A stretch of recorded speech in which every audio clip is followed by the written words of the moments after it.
Bonjour à tous et que Dieu nous bénisse dans cette matinée au travers de tout ce qui a été fait, de tout ce qui va être fait encore. Nous avons besoin d'écouter la voix de Dieu parler dans le fond de notre cœur.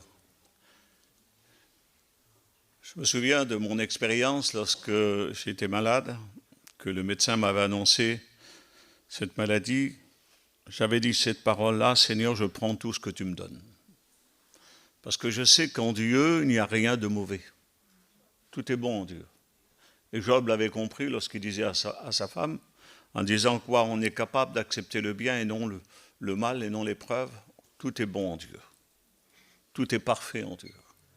Il nous suffit simplement de disposer notre cœur et de faire comme la sœur a fait. C'est notre foi qui est importante dans la vie d'un chrétien. C'est notre foi. De croire à tout ce qui est écrit. Si nous croyons tout ce qui est écrit, nous sommes obligés de le glorifier, de l'aimer et de le servir. Les paroles que je vais vous dire ce matin sont des paroles que vous avez entendues des dizaines de fois et des centaines de fois, et pour certains peut-être des milliers de fois. Mais toutes ces paroles, bien aimés, sont les mêmes. On n'a pas à chercher d'autres paroles que celles qui sont écrites dans le livre, dans le Saint-Livre, dans la Bible. Donc je pense à ce témoignage que des gens ont prêché pendant des mois, pendant des années, avec une simple feuille de la Bible, et qu'à chaque fois le message était renouvelé. Et avec ce message, cette simple feuille-là, des dizaines de personnes, des centaines de personnes étaient renouvelées dans le Seigneur. Des gens venaient à Dieu. Ce qu'il y a dans la Bible, c'est l'esprit vivant, l'esprit présent, l'esprit qui régénère. Bien aimé, c'est ça la parole.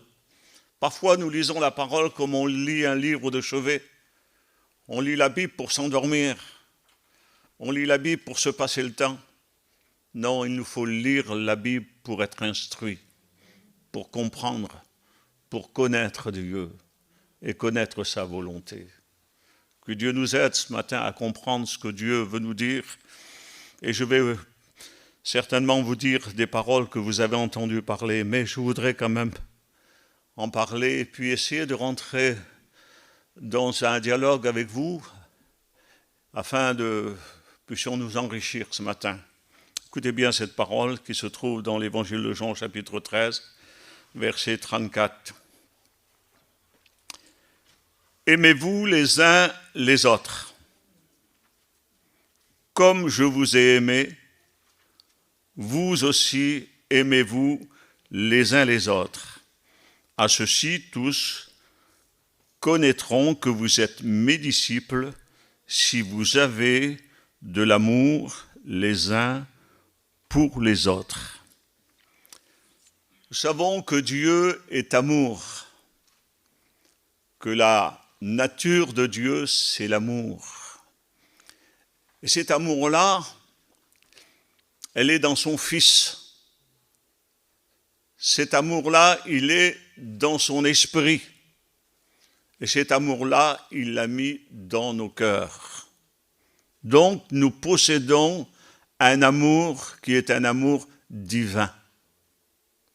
Et nous le savons que comme Dieu nous a aimés, comme Jésus nous a aimés, comme le Saint-Esprit nous aime, ainsi nous devons nous aimer de la même manière, puisque nous possédons le même amour. Ce n'est pas un amour qui est un amour charnel qui fait partir de la terre. Il ne fait pas partie de la terre, cet amour-là. C'est un amour divin que nous avons en nous, bien-aimés. Et je me dis qu'avec cet amour que nous avons aujourd'hui, nous pouvons nous aimer réellement. Parce que le mot aimer veut dire aussi s'attacher. Et nous sommes attachés les uns aux autres. C'est pour cela que le Seigneur nous a aimés, pour nous réunir ensemble et former un seul troupeau. Il nous a mis dans un seul corps qui est son corps. Aujourd'hui, nous sommes les membres de son corps, nous sommes liés les uns les autres.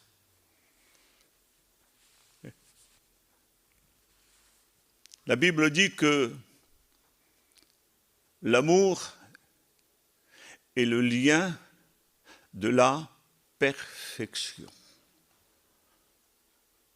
Qui pourrait nous séparer justement de l'amour de Dieu? Qui pourrait nous séparer du corps du Seigneur? Rien ne peut nous séparer de cet amour-là. Nous sommes liés ensemble. 1 Jean chapitre 4, verset 7, il est dit « Quiconque aime est né de Dieu et connaît Dieu. »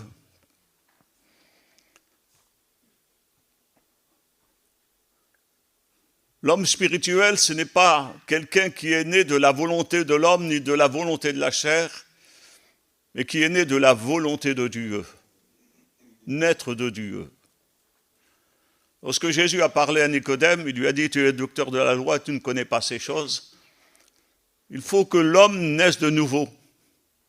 Il faut qu'il y ait quelque chose de divin qui arrive en nous, qui nous transforme, qui nous régénère.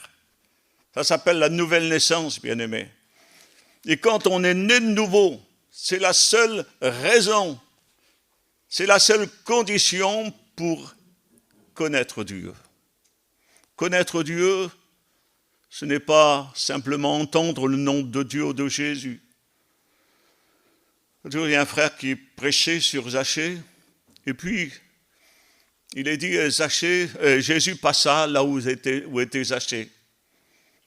Et puis je me suis rappelé de quelque chose que j'étais tout petit, c'était dans les années 60, 66 peut-être, donc je n'étais pas tellement grand. Et puis mon oncle m'a mis sur ses épaules et on a vu passer le général de Gaulle. Hein? Vous n'avez pas connu les jeunes, moi je l'ai connu, je l'ai vu, j'étais tout petit. On a vu passer le général de Gaulle, j'étais là. Et vous savez, le général de Gaulle est passé, mais il n'est jamais venu chez moi. Il est simplement passé. Mais là, ce jour-là, lorsque Jésus passe devant Zachée, il s'arrête et lui dit « Zachée, descends, je veux demeurer chez toi. Je veux vivre en toi. Je veux vivre dans ta maison. » Et c'est ce que Jésus veut faire, bien-aimé. Connaître Dieu, c'est vivre avec lui, c'est être attaché avec lui. Nous sommes les membres de son corps. Écoutez bien ce qu'il est dit. Si je dis tous ces textes-là, c'est pour arriver à quelque chose de très important aujourd'hui, parce qu'aujourd'hui, il y a un fléau qui est en train de détruire. Un fléau qui détruit aujourd'hui et qui fait des ravages partout. Il est dit, 1 Jean 4, 20, il est dit, si quelqu'un dit « j'aime Dieu » et qu'il haït son frère, c'est un menteur. Le verset 15, il est dit, celui qui haït son frère est un meurtrier, menteur et meurtrier. Ça paraît impossible, nous qui faisons partie du même corps, qui sommes attachés au même corps, qui avons ce même commandement de nous aimer les uns les autres, de pouvoir se haïr, de pouvoir être méchants l'un envers l'autre. Ça paraît impossible. Parce que nous avons l'amour de Dieu et cet amour-là nous lie à l'autre. Je pense simplement que s'il y aurait de la haine dans un cœur, c'est que cette personne-là ne ferait pas partie du corps. Elle serait séparée du corps. Elle n'aurait pas la vie. Elle ne connaîtrait pas Jésus. Elle ne vivrait pas avec Dieu. C'est comme, par exemple, cet homme qui était dans le temple et qui avait une main sèche.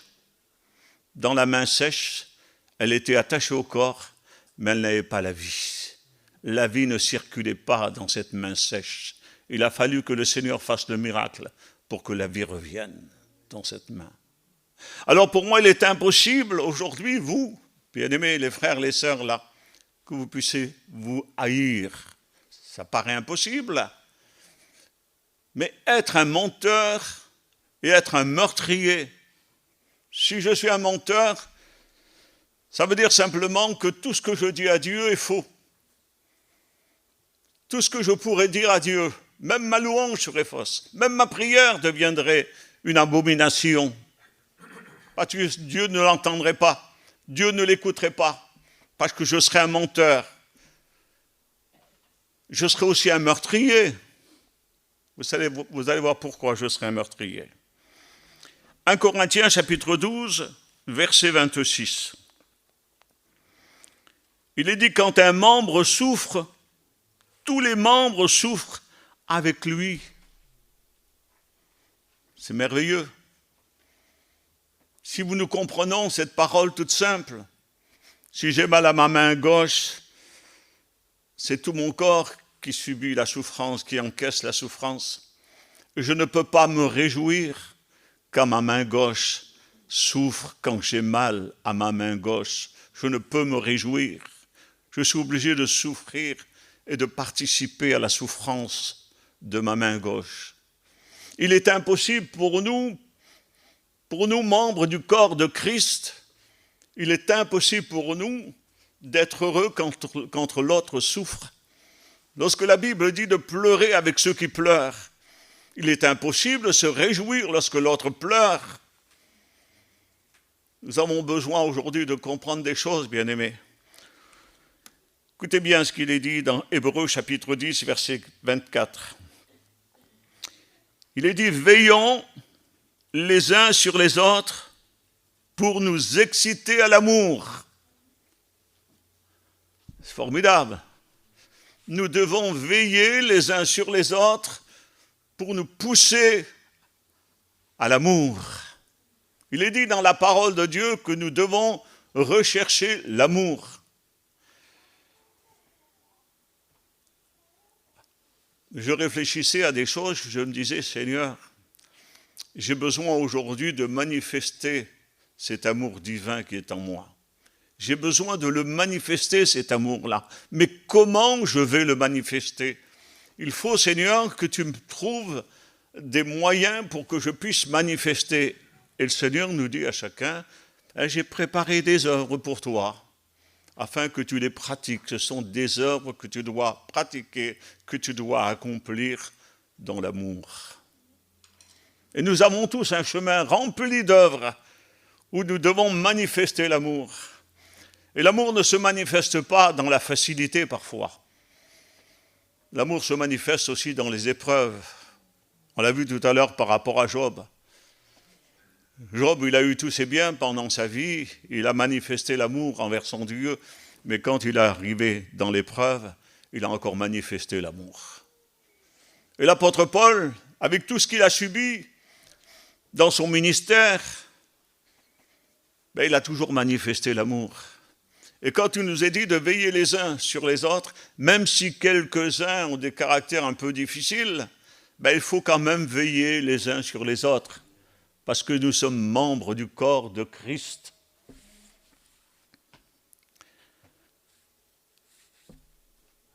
« 1 Corinthiens chapitre 13, verset 5. Il est dit, l'amour ne soupçonne point le mal. On va arriver dans cette pensée que le Seigneur m'a donnée. C'était un mercredi lorsque j'étais assis. J'avais ça sur le cœur, je voulais le dire. J'aurais bien aimé qu'on m'appelle pour le dire, mais on ne m'a pas appelé. Et puis, Mani m'a dit, tiens, tu veux prêcher dimanche? Alors j'ai dit oui, ce sera l'occasion d'en parler. L'amour ne soupçonne point le mal. Et hier, j'étais avec un frère et je disais, tu vois cette route-là. Par exemple, tu vois un véhicule qui prend cette route-là et que là-bas, tu as un client à toi. Alors aussitôt, tu vas imaginer dans ta tête, tu vas dire, tu vois celui-là, il a pris à gauche, là, il va faire ma maison à moi. C'est un soupçon. Mais en réalité, ça ne veut pas dire qu'il a pris la même route, qu'il va accomplir ce qu'il a pensé lui. Des fois, on a des soupçons sur les gens. On a de mauvaises pensées sur les gens. On a de l'imagination et on croit que ce que nous pensons est la réalité. Mais en réalité, ce n'est pas la réalité. Ce n'est pas parce que nous pensons quelque chose que c'est comme ça. Alors, l'amour, elle ne soupçonne point le mal. Vous allez voir que le soupçon peut arriver à quelque chose de terrible.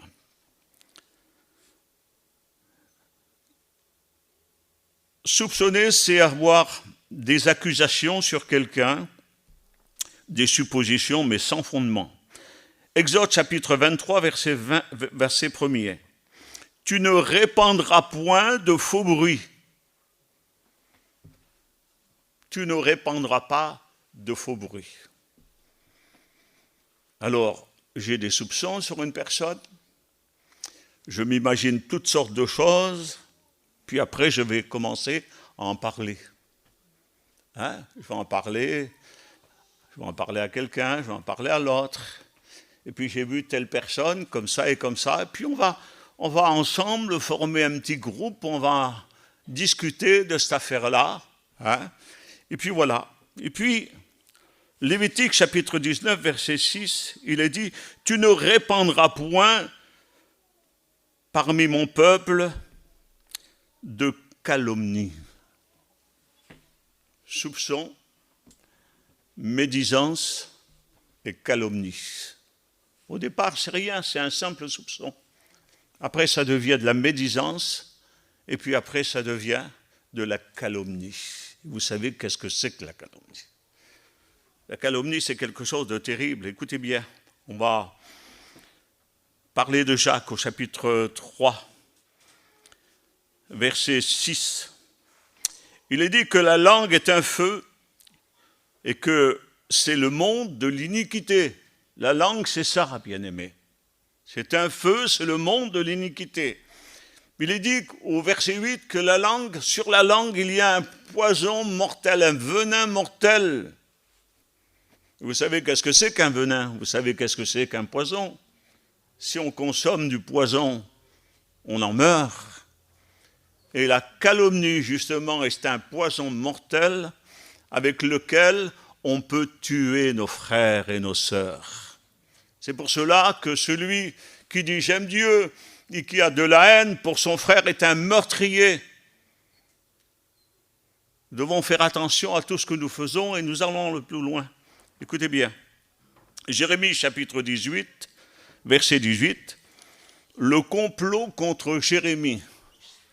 Dans l'Église, il n'y a pas de complot. Nous n'allons pas nous réunir en petits groupes pour tuer l'autre. On ne le fera jamais, ça. Et pourtant, ça se fait. Même au milieu du peuple, ça se fait. Et vous allez voir tout à l'heure. Ils ont comploté contre Jérémie, ils ont dit à Jérémie, ensemble, ils ont dit, venez, on va tuer Jérémie. Mais comment va-t-on faire pour le tuer? On va le tuer avec la langue. On va médire sur lui, on va le calomnier et on va le tuer. Ce qui m'a poussé à vous dire ça, c'est le psaume 41, à partir du verset 7. Écoutez bien ce que dit le psaume 41. Il y a une situation difficile pour David. David, depuis un moment, on ne le voit plus. Il semblerait que David se cache. Mais David ne se cache pas. David a un problème, il est seul. Mais les gens ne le voient plus. Et quand on ne le voit plus, on se pose des questions. Qu'est-ce qui se passe? Où est-il? Que fait-il? C'est ça. Et puis les rumeurs commencent à arriver, mais on n'a pas de détails. Tandis que là, écoutez bien, si quelqu'un vient me voir, il prend un langage faux. Vous écoutez ce que dit David? Si quelqu'un vient me voir, si quelqu'un me rend visite, il prend un langage faux, un langage d'hypocrite.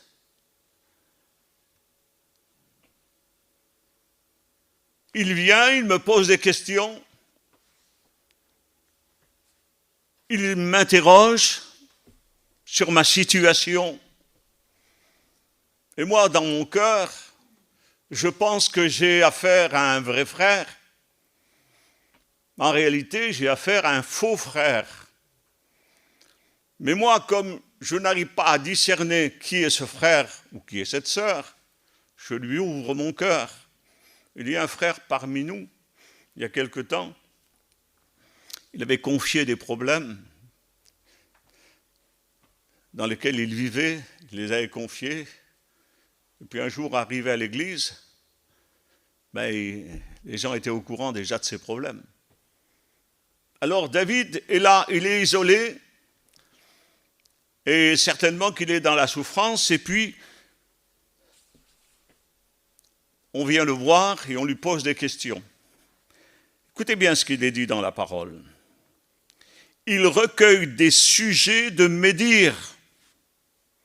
Il vient non pas pour encourager, pour lui dire « Alors David, qu'est-ce qui se passe? Ça fait un moment qu'on ne te voit plus, il faut que tu reviennes à la réunion, David. Tu ne peux pas rester dans cette condition. » Non, c'est venir le voir pour recueillir des sujets de médire. Vous ne le faites pas ça, vous. Ne téléphonez pas aux gens. Pour dire alors, qu'est-ce qui se passe? Poser des questions pour savoir en réalité qu'est-ce qui se passe dans la maison. Pourquoi ceci, pourquoi cela? Il recueille des sujets de médire. Vous savez, les paroles du rapporteur, la Bible dit que ce sont comme des friandises. Il y en a qui aiment bien ça. Il y en a qui aiment bien les ragots. On aime bien entendre dire du mal des autres. Hein? Ça ne se fait pas chez nous. Ça ne se fait pas chez toi. Bien sûr. Chez nous, ça ne se fait jamais. Chez les autres, ça se fait toujours. Je pense que si on réfléchit un petit peu, on se rend compte aussi que chez nous, ça se passe aussi. Hein? Ça se passe, on va le voir tout à l'heure. Alors, il recueille des sujets de médire, il fait le plein de friandises, et maintenant, il faut qu'il les distribue. Il est dit, il s'en va, et il parle au dehors. Il a fait le plein, et maintenant, il va semer son venin mortel, il va semer le trouble, en disant, vous savez, David, c'est ceci, David, c'est cela. Pardonnez-moi le mot, mais je suis obligé de le dire, ce mot, parce que je pense que c'est un mot peut-être un peu vulgaire, un peu dur, mais je le dis quand même. Ces gens-là, qui ont pris justement tous ces sujets de médire, viennent au dehors et vont les vomir sur les autres. C'est comme ça, bien aimé. Ils vomissent tout ce qu'ils ont pris sur les autres. Et les autres, il semblerait, pardonnez-moi encore, que tout cela est pour eux comme des friandises. Ils aiment, ils adorent, ils recherchent ces choses-là. Et les bien-aimés, vous ne voyez pas que ces choses-là viennent du diable et non de Dieu? La calomnie, calomniateur, le diable est calomniateur. Et quand dans les derniers temps, il y aura des calomniateurs, et c'est ça pour détruire l'œuvre de Dieu. Vous avez vu comment le bruit se répand rapidement, en quelques secondes. Le monde entier est au courant du problème de l'autre. Quand on nous confie quelque chose, on nous confie ce quelque chose parce qu'on a confiance. Et quand on a confiance dans la personne, on sait très bien que rien ne sera dit. Imaginez-vous après que vous sachiez que le monde entier sait votre problème, connaît votre problème. C'est une souffrance, bien-aimé. Écoutez bien, il s'en va, il parle au dehors, et puis le résultat, c'est « tous mes ennemis chuchotent entre eux contre moi ». On l'a vu ça.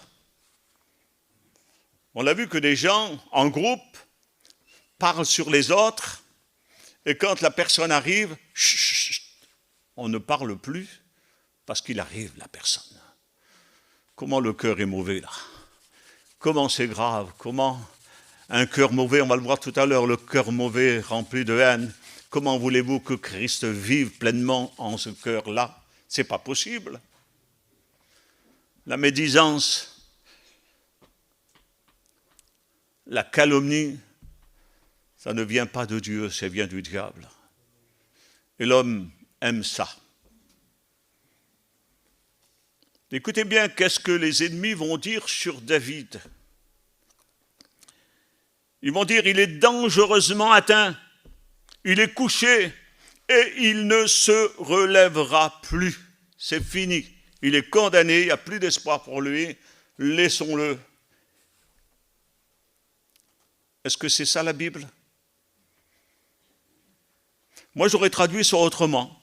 J'aurais traduit, si quelqu'un vient me voir, c'est parce qu'il a vu que dans l'église, je n'étais pas là et puis que je manquais à l'église. Si quelqu'un vient me voir parce qu'il a peut-être pensé que j'étais malade et que j'avais besoin de secours.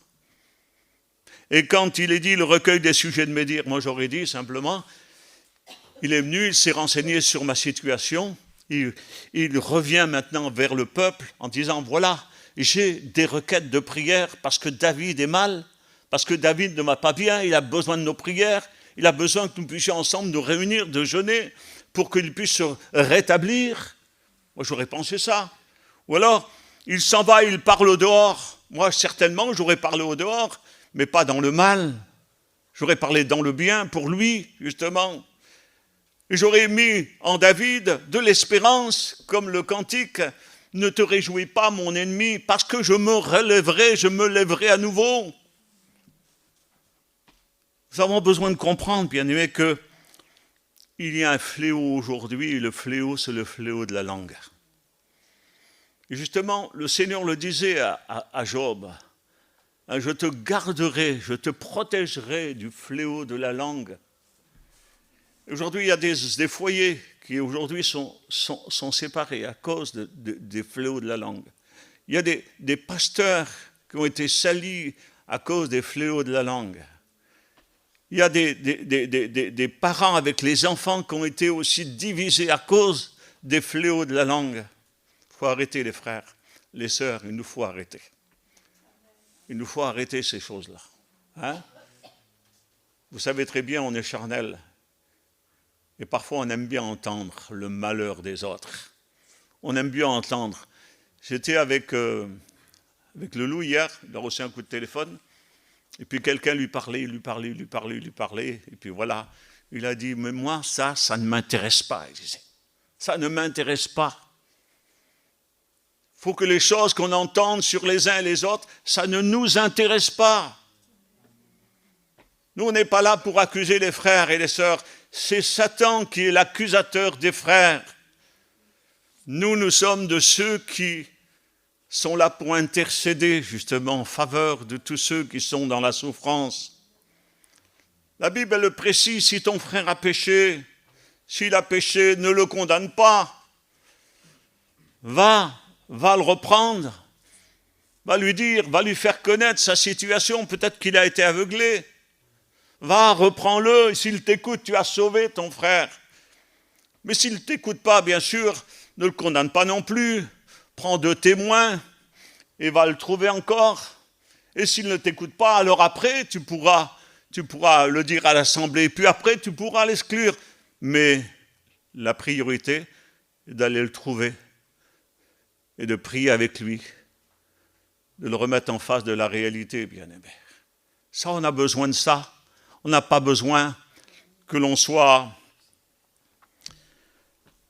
sali par des paroles qui n'existent pas, par des soupçons, par de la médisance et par des calomnies. Écoutez bien ce que dit le psaume 34, verset 13. Et c'est un conseil que le Seigneur nous donne, à moi, à vous, à nous tous. Préserve ta langue du mal. Préserve ta langue du mal. Fais attention, préserve ta langue du mal. Mets un frein à ta bouche. Réfléchis avant de parler.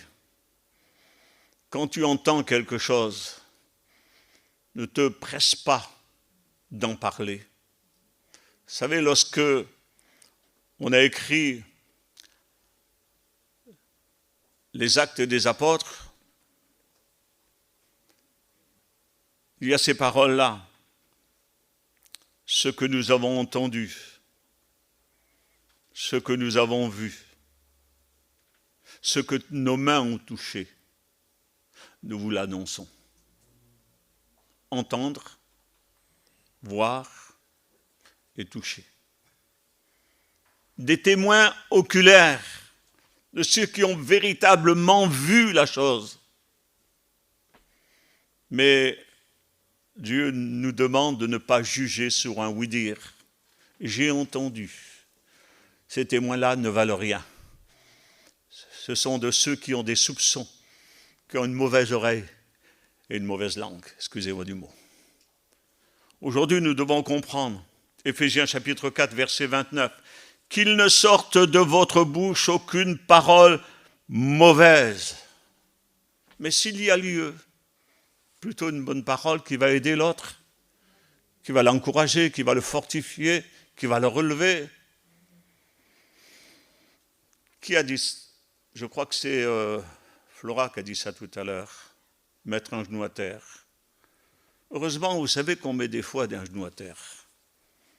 Ça prouve que nous sommes des humains, que nous sommes fragiles, que nous pouvons aussi mettre un genou à terre. L'important, c'est de pouvoir se relever. C'est ça qui est important. Alors, il y a des gens qui mettent des genoux à terre. Alors, faisons attention. Comment nous allons parler de ces gens qui mettent un genou à terre? Il faut aller les aider. Il faut leur tendre la main. Ne parlez plus contre eux. Il y a aujourd'hui, dans cette église-là, non, je ne le dirai pas. Je ne le dirai pas parce qu'après, vous allez chercher qui c'est, et je ne veux pas que vous cherchiez qui c'est. Hein? Mais vous savez, des fois, on sait des choses, on va trouver les gens, on leur parle, on les aide, ils se repentent de leurs fautes, et puis après, ils sont là, parce que le Seigneur les a rétablis. Parce que le Seigneur les a rétablis. Mais si l'homme va juger avec son jugement à lui, il ne va jamais rétablir. Parce que Dieu pardonne, mais l'homme ne pardonne jamais. L'homme est plus grand que Dieu. Si Dieu a pardonné, mais qui condamnera? Mais qui accusera les élus de Dieu? Personne. Dieu a pardonné, c'est Dieu qui justifie, c'est lui qui rend juste. Alors, bien-aimés, nos paroles de jugement, nos paroles qui s'envolent et qui détruisent partout, ça sert à quoi? Ça sert à rien. Ça sert à faire du mal à l'autre, mais ça sert aussi à vous faire du mal à vous-même. Parce que, pardonnez-moi le mot que je vais dire, mais vous êtes connus, vous, qui parlez toujours. Vous êtes connus, vous, qui dites toujours des choses et qui ne sont pas comme ça, qui alimentez les conversations. Faute de bois, le feu s'éteint. Il y en a, au lieu d'éteindre le feu, qu'est-ce qu'ils font? Ils animent, ils rajoutent du bois sur le feu. Lorsque quelqu'un vient vous voir, une sœur ou un frère viennent vous voir, éteignez le feu, éteignez le feu. Hein, la Bible dit que l'amour couvre. Elle couvre, l'amour couvre. Alors si l'amour couvre, couvrons aussi nous, bien-aimés. Même quand il y a une vérité, une vraie vérité, pas la peine de la répandre jusqu'au bout du monde. Il faut savoir à qui s'adresser. Il y a des pasteurs là. Je pense que s'il y a une vérité qui est véritablement fondée, s'il y a des témoins véritables, il faut en parler au pasteur. Les pasteurs feront ce qu'il faut, mais ne répandez jamais, même si c'est une vérité. Parce que même en disant la vérité, vous allez mettre le trouble partout. La vérité, il faut la dire. Il ne faut pas cacher la vérité. Il faut toujours la proclamer. Mais faisons attention comment. Hein? Je me souviens d'une personne, moi, qui a dit une vérité, mais en disant la vérité, il l'a tellement mal dite, cette vérité-là, qu'il a détruit un foyer, il a détruit une famille, qui a détruit une œuvre. Il faut savoir dire la vérité. Hein? La vérité, on ne la dit pas par vengeance. Parce qu'il y a des qui disent des vérités, mais par vengeance. Non, il ne faut pas dire des vérités par vengeance. La vérité se dit pour rétablir, pour sauver. Hein? Le Seigneur ne se venge pas quand il me dit la vérité à moi. Il me dit la vérité parce qu'il m'aime. Et comme il m'aime, il me dit toute la vérité. Et parfois, sa vérité me fait du mal. Mais vous savez très bien, je l'ai dit au départ, tout ce que Dieu donne est bon. Même si c'est dur, tout ce que Dieu donne est bon. Proverbe chapitre 20, verset 19. Encore un conseil pour nous tous. Ne te mêle pas avec celui qui ouvre ses lèvres. Les sœurs et les frères, ne vous mêlez pas avec ceux qui ouvrent leurs lèvres pour médire. Il ne faut pas, il faut les faire taire. Il y a un frère qui s'appelait Fifière. Il disait un jour, il y a quelqu'un qui est venu vers moi Il m'a dit, il faut que je te parle de quelqu'un. Vous savez la réponse du pasteur? Chante-moi un cantique. Mais non, il faut que je te parle de quelqu'un. Récite-moi un psaume. Ça, c'est édifiant. Tu me chantes un cantique, tu me récites un psaume, tu ne me parles pas du frère. Tu ne me parles pas de l'autre. Qui sommes-nous, nous, pour juger le serviteur d'autrui? Qui sommes-nous pour juger les autres, nous? La Bible nous demande de nous juger nous-mêmes. Et vous savez, si nous nous jugeons nous-mêmes, il y a tellement de choses à corriger en nous qu'on n'a pas le temps de corriger les erreurs des autres. Parce qu'en moi, il y a un grand travail à faire, bien-aimés. Vous savez, je le disais à TJ tout à l'heure, ça devient difficile pour moi de prêcher. Ça devient dur. Pourquoi ça devient dur? C'est pas que j'ai pas envie de le faire, j'ai toujours envie de prêcher. On a pratiquement une réunion tous les soirs, donc j'y vais. Mais le problème, c'est que quand on parle, on a l'impression qu'on n'écoute plus, que le peuple n'écoute plus, que le peuple ne met plus en pratique ce que l'on dit. En plus, ce n'est pas nous qui le disons, c'est la Bible, c'est la parole de Dieu. Alors ce que nous voulons aujourd'hui, c'est nous méfier, prendre de la prudence, prendre des distances avec les gens qui parlent beaucoup. Avec les gens qui disent n'importe quoi, il faut savoir prendre des distances. Et c'est ce que l'apôtre Paul dira à Timothée, il dit pour toi, fuis ces choses-là. Recherche la paix, recherche les bonnes choses, mais fuis les discussions qui ne servent qu'à la ruine de ceux qui les entendent. Fuis ces choses-là, bien-aimés.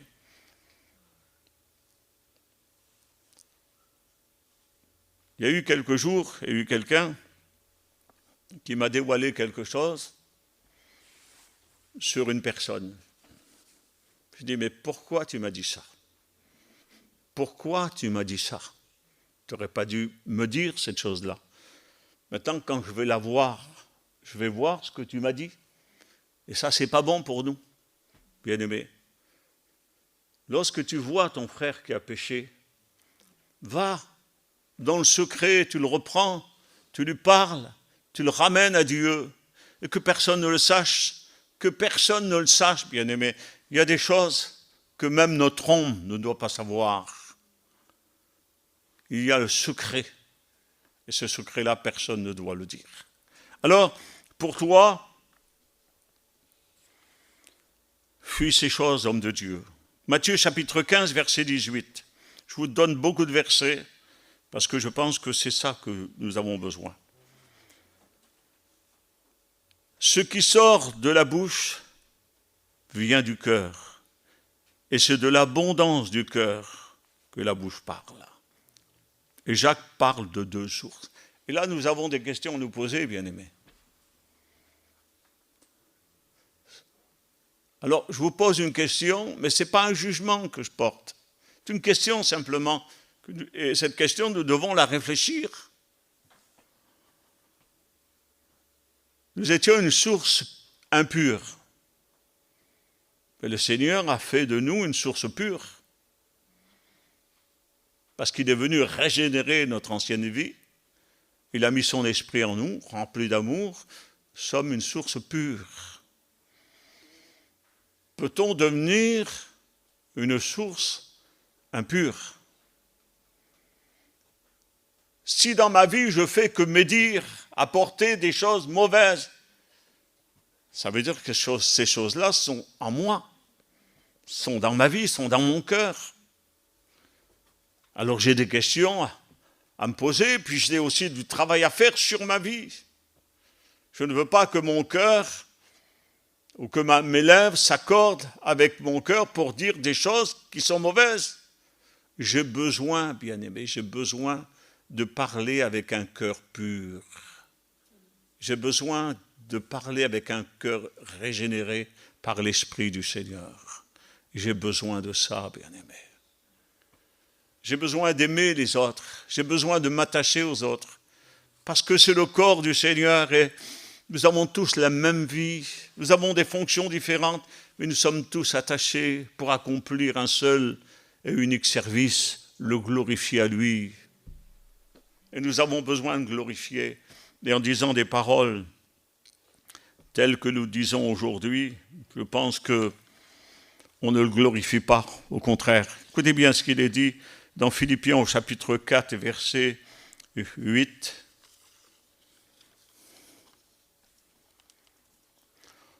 Au reste, frères, que tout ce qui est vrai, tout ce qui est honorable, tout ce qui est juste, tout ce qui est pur, tout ce qui est aimable, tout ce qui mérite l'approbation, ce qui est vertueux et digne de louange, soit l'objet de vos pensées. Amen.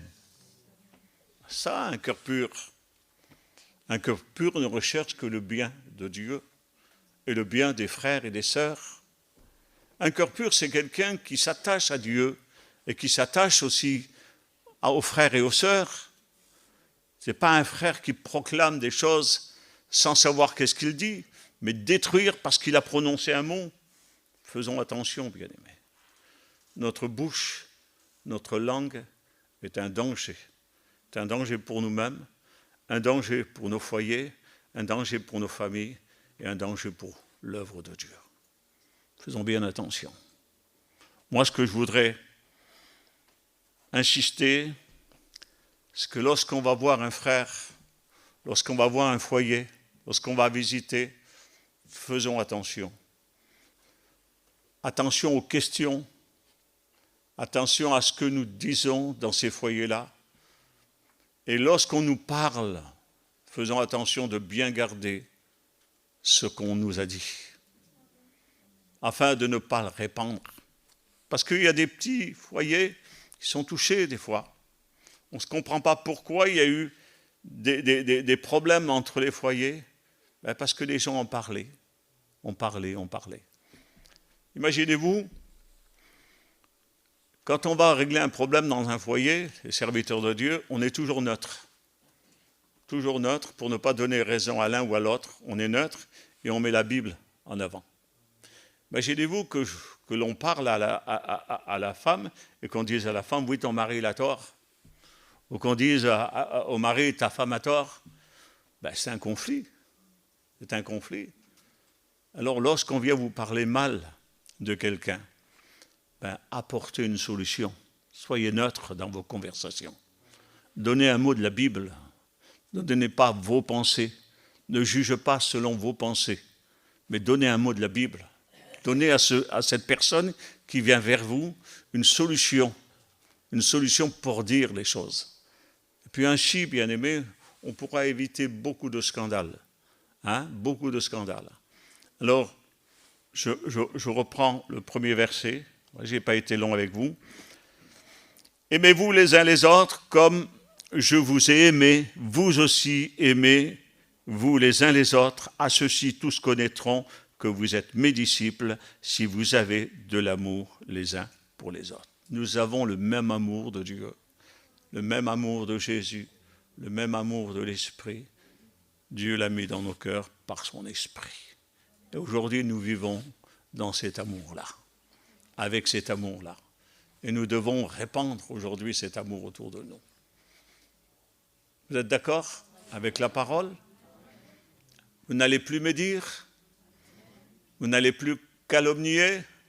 Vous n'allez plus téléphoner pour voir des nouvelles, pour savoir ce qui s'est passé là-bas? Ça ne vous regarde pas ce qui se passe au loin. Je disais toujours, moi sur une mission, je disais, occupe-toi de ta marmite, ne regarde pas dans la marmite de l'autre. Il faut qu'on regarde chez nous d'abord. Et quand on regarde chez nous, ben, tout va très bien. Voilà. On prie le Seigneur ensemble.